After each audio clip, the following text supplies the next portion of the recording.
Hello, Englishers. Welcome back to my channel. This is Ma'am Raya. For today's video lesson, we'll be talking about Massive Open Online Course or Content or MOOC. This is for the subject Media and Information Literacy. Again, shout out to my GAS students, Escoda, Magbanua, and Guerrero. I hope you will do good in your studies. Okay, we're almost done with our quarter two.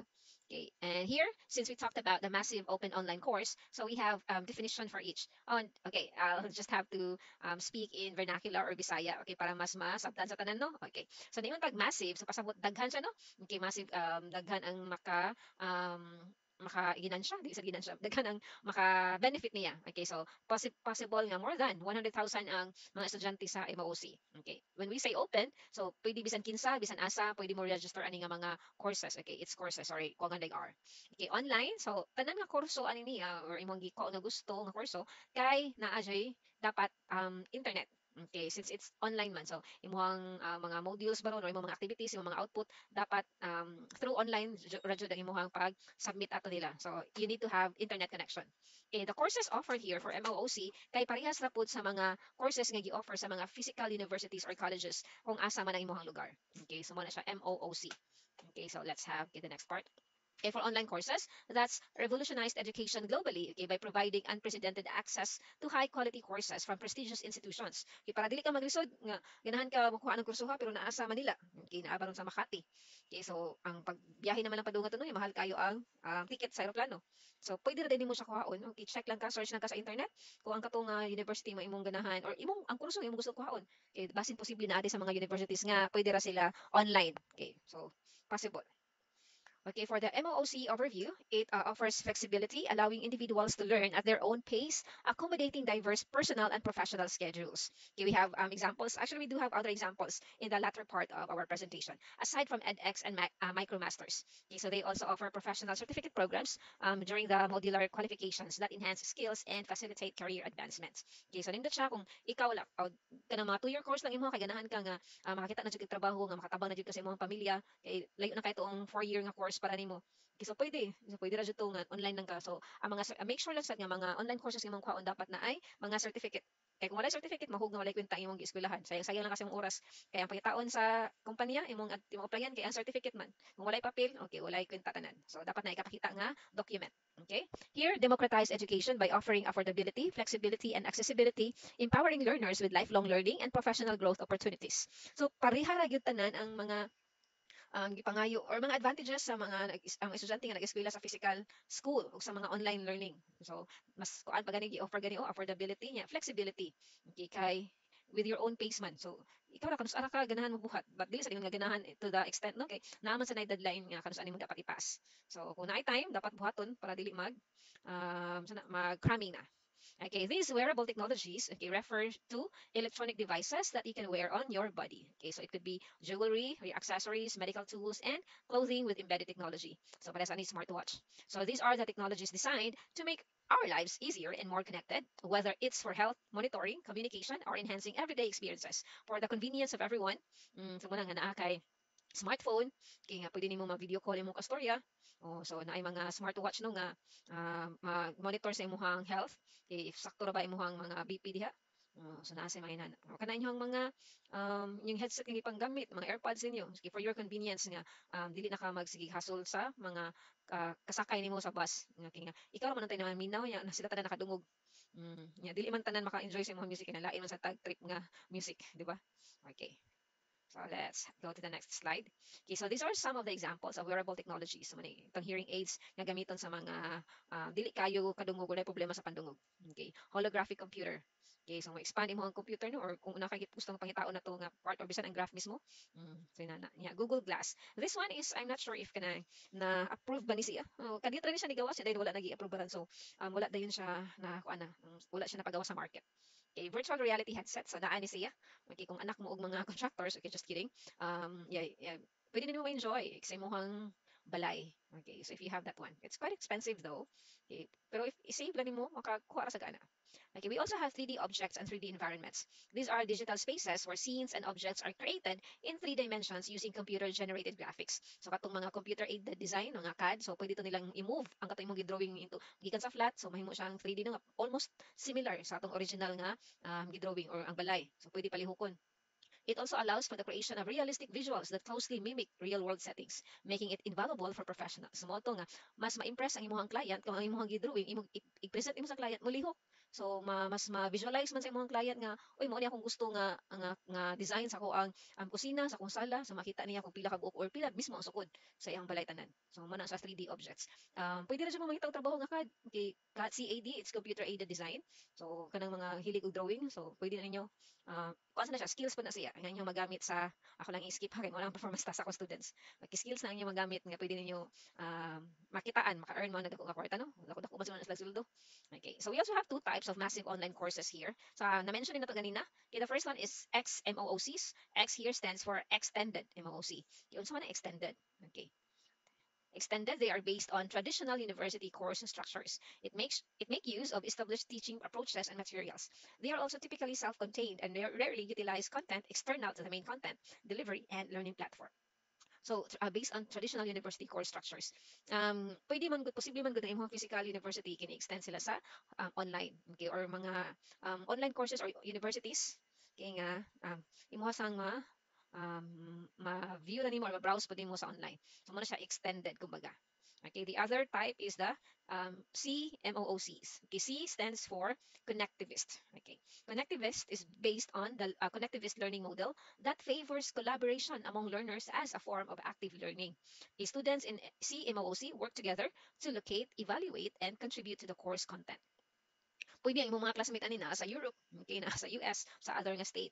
Okay, so mag-collaborate lang mo, pwede mo mag-create ang inyong GC or online call mo through Zoom meeting or Google Teams or pwede na inyo ang pamagi pag-discuss mo sa unsa man to ang content or ang course nga gi-provide sa inyo ha sa inyong professor or sa module. So usually kay connectivist learning model na more of ipanghatag sa inyo nga group activity, mga modules siya. Kanya inyong ansiran. Okay, so unsay difference, other idea, the differences between XMOOCs and CMOOCs. Okay, so kung mayroon pagkadaghanon, so the scalability of provision, so sa XMOOCs, so they are offered by university courses. So larger audience ang ilang goal or ilang aim. Sa CMOOCs kay community ang ilang goal, okay, and connections. Ang akong makita nga example ani kanang sa TESDA, TESDA, okay, technical education, okay, skills development, okay, dinang sa A. So mo na siya. Ito na i-search later. Okay, here sa open access, okay, so they do have restricted license, okay. So sa CMOCs kay open access and license. So open na dili restricted sa dila. Online, individual learning and single platform. So usa ra ang platform nga gigamit like naihatag or nai-provide sa university or sa school nga maorat to imong i-open, maorat ato ra jud ka mo login. Say for example, Skype ra mo mag klase. So sa Skype ra jud, unlike sa CMOCs, network learning across multiple platforms and services in which pwede mo makita sa mga classmates outside the globe, no? So pwede mo mag-teams. So posible siya inana. Okay, so sa lain man since collaboration man siya. Okay, so course acquire a curriculum of knowledge and skills, so based on the curriculum of the university or school. So here sa CMOCs, it develops shared practices, knowledge, and understanding. Kay collaboration naman siya nga part. Okay, so some of the advantages of massive open online course. So kani siya open registration, ikaw ay buot ka sa akong pa-register. Kay kung ari kay physical nga eskwelahan, 4:30 nag-close na sila. Nya ikaw na pa alas 4 na pa kas Mandawi, na stuck pa ka sa traffic. So nya Cebu City ang imong gusto nga ipa-register nga school. So wala na. So ang kahago nimo nga na traffic kasi na kay kapag abutin mo to, ma'am close na dai mi. So unlike kung online siya, o bisan pag alas 11 sa gabi, basta lang naa kay strong internet connection, pwede ra jud ka mo register at the convenience of your own home. So mao siya yung naka-advantage niya. Okay, so self-paced. Okay, dili kinahanglan nga pareha sa eskwelahan nga at 7:30 magsugod imong klase. Kung malate ka, maabot ka 7:45, di nakapasud doon sa maestra or may nusa na ka. Self-paced, so pwede ra ka dili mo tunga sa klase kung wala klase ha. Kay usually ang sa MOOCs man good sa 2 times in a week na sila mag-meet. So scheduled na nya 2 hours ra jud ang maximum in a week. So unlike sa physical nga school, like every day jud ka mo adto MWF bara nimo klase or TTH nya steady na gyud na ang 7:30. So dili ka pwede malate. Okay.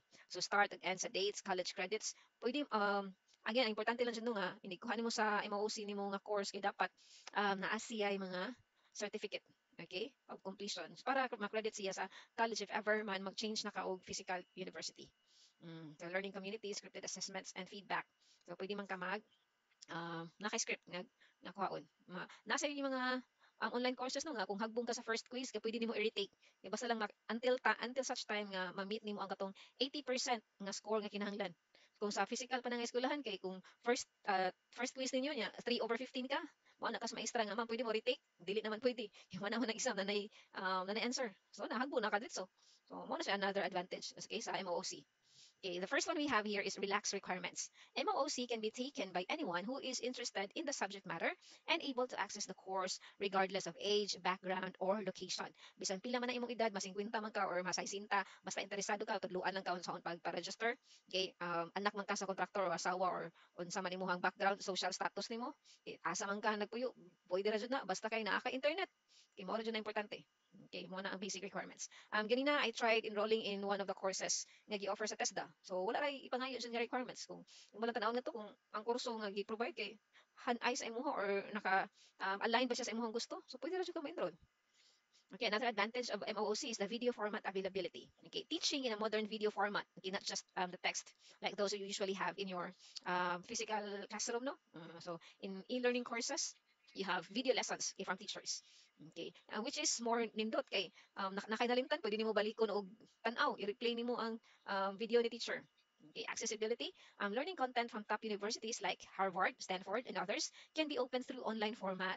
Okay, so if interested ka nga na kay certificate nga nag-eskwela kang Harvard or any reputable schools no sa kalibutan, so pwede ra jud kayo na.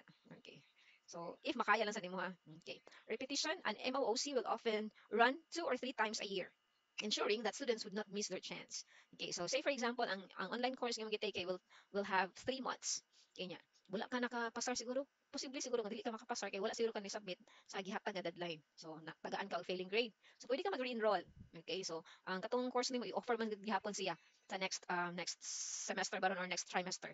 Okay, so kung 2 times a year ang klase, so mo na nga natay semesters no by 2 semesters. So say for example sa atong school, so first semester and second semester. If it's 3 times a year, so mo na tri-semester. So 3 times magklase. So na first semester, second, and then third semester. So na trimester sila. Okay. 3 chances nga ma-repeat nimo ang imong nahagbungan nga subject before. Okay, another advantage is high quality. MOOCs are led by subject matter experts or SMEs and supported by teaching assistants so that students have access to first-rate educational resources. If dili kay kahanas na kuti-kuti or mag-browse sa katong platform nga inyo gigamit sa eskwelahan, so pwede ra jud ka mo request sa katong teaching assistant. Nga tatabang ka, more siya ka ng customer service ba? Asa ka dapitan, asa ni dapit nimo i-click, kay mag-inquire ka about sa next nga course. So na siya. Okay, the other one is feasibility. An MOOC usually requires 1 or 2 hours of study a week for about 5 weeks, making learning doable even for busy students. So, posible ra jud. Okay, asa mo na tang iyon ganino nga for 1 week, so 2 hours ra ang gipangayo. Okay, so pwede ra gyud siya nga bisan busy kay ka nga tao kay nagkuan ka working student ka. Mm. So, makaya ra gyud sa imong powers. Okay, within the limit. Okay, within your limit ra jud. So, mo na actually I think mo ning kuan siya nag-start kay para sa atong mga busy nga tao. For example, mga politicians, mga celebrities, yung mga favorite nga mga artista, kinahibong na lang mo nga nanay college certificate. Okay, so nag-online course ra dito sila. Okay, ubang politicians pud mo sa nang gibuhat kay busy na kay sila, so wala na kay time adto sa eskwelahan. So what they do is just online study. Okay. Another advantage of MOOC is self-paced. An MOOC enables students to work through the course materials and assessments at their own pace. Okay, na para sa eskwelahan nga ay uban nga dali dayon makaget sa explanation teacher na sa uban nga slow rasad kayo. So dili ka kinahanglan makikompetensya sa imong kamao-kamao nga classmate kay ikaw nag-apas pa ka nagloading pa ka sa lesson ni teacher. At least here, naa man kay enough time, okay, you have ample time to review, to recall the lesson. So wala kay dili ka ma-pressure nga wala si kuan akong classmate human na ako wala pa kay kasabot. So at least okay, you know when to kita timeline bagi tagaan ka timeline. Okay, basta kay mapasin nimo okay before ang 2026. Okay, bitaw ka na. Again, mga short-term courses na pud ni kasagaran sa MOOC. Okay, another one is online collaboration. Learners across the globe work together on common goals without the need of each to meet each other in person. So man akong gingon, I think sa CMOOCs na siya no nga nakikollaborate, and it's also the best way to meet international friends. Okay, so intercultural communication here. So ana siya, pwede siya. Okay, take advantage of this anindot nga pamaagi no sa pag-eskwela. So ang education ba kay gitagaan na kay higayon nga mas paduol siya sa imuha. So ayaw tuguti nga ipalayo nimo ang kagalingon kay gitabangan ka unsaon ka sa pamaagi nga makaton ka sa daghan kayong pamaagi. Okay, so these are some of the MOOC platforms. Ganina, earlier sa pang slide, so naka-mention pag edX ato no? Okay, duha to sa kabuk. So we still have 4 here. Okay, the first one is Coursera. It has over 20 million learners or participants. Courses were created by the universities of Stanford, Princeton, Yale, London, Munich, Zurich, and many more. Okay, for another platform, edX, okay, so na-mention mo na itong na-mention kanina, it has around 10 million learners or participants. Courses were created from Harvard, MIT, Berkeley, and Oxford. Okay, another one is Udacity, or Udacity. This is created as an MOOC platform at Stanford. I think that's Udacity University, Stanford University. Course topics include artificial intelligence and self-driving cars. Oh, self-driving cars. Okay, I think you will be interested on this artificial intelligence. No, na ay course ng nakakita sa ko actually ana, I think sa test data akong review ganina. Okay, another one is Future Learn. It is an MOOC platform, UK based, which includes various British and European universities. Courses offered are shorter in the duration compared to others. So since it's short term man, and most of the courses nga itong gi-mention kanina kay mga 3 months ba to or 5 weeks, no? May nana. So kani pwede lagi siya mga 2 weeks or 3 weeks siguro, short term man, which is nindot. Okay. So daghan magkuha na lang ka mangolekta na lang kag mga certificates from reputable universities puhon. No? So it's the nicest thing about online courses. Okay, I think that's the end of our slide here. And to end that one, we have here online learning opens doors not just to classrooms, but to worlds where curiosity is the only passport. Okay, so never stop learning. Thank you so much and see you in my next video lesson. Goodbye, my dear Englishers.